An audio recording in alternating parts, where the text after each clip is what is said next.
हरे कृष्णा, हरि ओम। आप लोगों को मैं प्रणाम करती हूँ आज।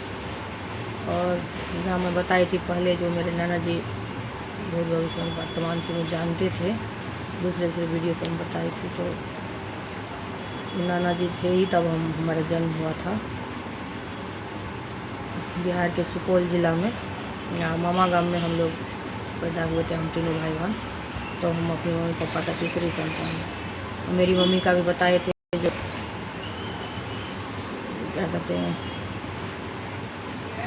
पहले मेरे नाना जी का बाल बच्चा तो नहीं बचता था, 5-6 बच्चे सब उसे ख़त्म हो गए थे। तो नाना जी का बहुत पूजा पाठ किए, चारों धाम गए और बहुत सारा मंदिर सब गए, भोले बाबा का भी।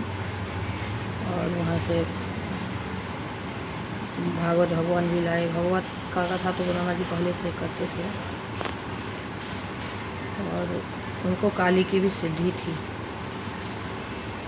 और इतना सिद्धि थी, हम बता रहे पिछले वीडियो से भी बताए, जो देख भी पाते थे। मतलब देख तो नहीं सकते लोग भगवान को, लेकिन उनका महसूस होता था।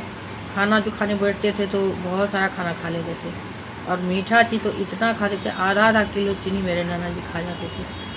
और अपने नाती को, मेरे भैया को बैठा लेते थे। मेरे भैया को बहुत मानते थे साथ में, और हम तीनों बैठे रहते थे उनके साथ में। और हम लोग क्या खाएंगे, थोड़ा थोड़ा खाएंगे। और मेरी मम्मी को मुखिया जी बोलते हैं।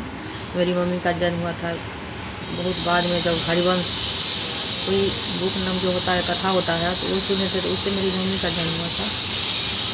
तो मेरी मम्मी को बहुत मानते थे मेरे नाना जी, और मेरे पापा को भी। तो मेरे पापा की शादी तो बोले कि हम राजकुमार उठा के लाए हैं, और बहुत प्यार करते थे मेरे पापा से। और नाना जी का जो कुछ था तो मेरे पापा को भी सारा आ गया। अब कैसे आ गया पता नहीं, नाना जी उतना कुछ सिखाए नहीं, लेकिन फिर भी आ गया। और मेरे पास भी लगता है आ गया है। और मेरा जन्म भी हमारे बिहार में जिमुतवाहन व्रत होता है। तो जब मेरी मम्मी खरना करी थी ना, नहा धो के हमारे यहाँ, और कुछ जो यहाँ तोरी होता है ना, उसके पत्ते पर खैर और तेल चढ़ा करके भगवान को बुलाते हैं और पितराइन खिलाते हैं। उसी दिन जब होता है, तो जितने भी पूर्वज गुजरे हुए होते हैं ना, दादी नानी ददिया सौस ननिया सौस, तो सबके लिए 5-6-7 ऐसे करके पितराइन खिलाते हैं। वो भी नहा धो करके चूड़ा दही खिलाते हैं। उसके बाद में बड़ी भात आते हैं, 10 प्रकार 15 प्रकार के, और फिर पितराइन सबको खिलाते हैं। और पितर भी आते हैं उसी दिन खाने के लिए। और मेरी मम्मी कब मैं पेट में थी, और रात में जा कर के मेरी मम्मी भी नहा धो कर के सब कुछ, मतलब जैसे किसी का आवाहन का तैयारी हो ना, वैसे करते हैं। मतलब जिमुतवाहन बाबा बोलते हैं, सूर्य भगवान का पुत्र जिमुतवाहन बाबा थे। तो वो घोड़ा पर, जिमुतवाहन बाबा को घोड़ा पर आना बोलते हैं, आते हैं। तो एक बार बता रहे हैं, तो सूर्य, एक थी राजकुमारी, तो वो बहुत पूजा पाठ करती थी। तो उसमें सूर्य भगवान को बुला लिए एक बार, तो सूर्य भगवान आ गए। और जैसे सूर्य भगवान आए ना, तो वो राजकुमारी चली गई कहीं इधर उधर, उसकी दासी बच गई। तो सूर्य भगवान आए तो बता रहे हैं, तो उनको कुछ मतलब हो गया दिक्कत। तो उनके गेट पर ही वो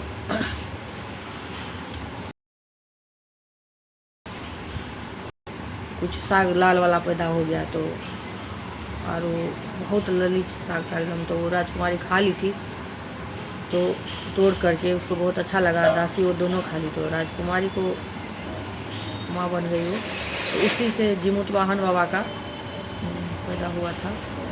तो बाद में एक दिन रोने लगा बालक, बोला कि मेरा पिता कहाँ है कहाँ है। तो बता रहे थे जो तुम्हारा पिता सूर्यदेव है।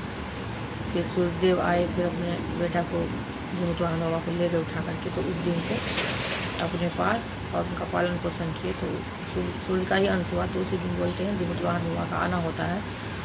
और उसमें रात में हम लोगों को यहाँ जब खरजितिया नहीं लगता है ना, तो जैसे शनिवार और रविवार को लगता है ना, बहुत शुभ माना जाता है। जो नए नए लोग होते हैं ना, शादीशुदा, और माँ जो बन गई होती है, तो वो सब करते हैं उस दिन व्रत। तो मेरा जन्म भी बोल रहे खरजितिया लगा हुआ था। अब कुंडली जब तक नहीं देखेंगे तब तक। कुंडली था मेरे पास में, टिप्पणी मेरा है, पापा बनाए हैं। पापा को कुंडली टिप्पणी बनाना आता है।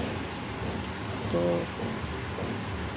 बनाए उसमें, लेकिन एग्जैक्ट टाइम 4 से 5 बजे के बीच में मम्मी बोल रही थी, और वहन करी मम्मी ने, और चूड़ा दही शक्कर खाई, आलू का अचार खाई, और वो दही जो खाई एकदम मामा और मम्मी दोनों बैठ करके एक साथ साथ ही खाई, एक साथ ही खाते थे दोनों।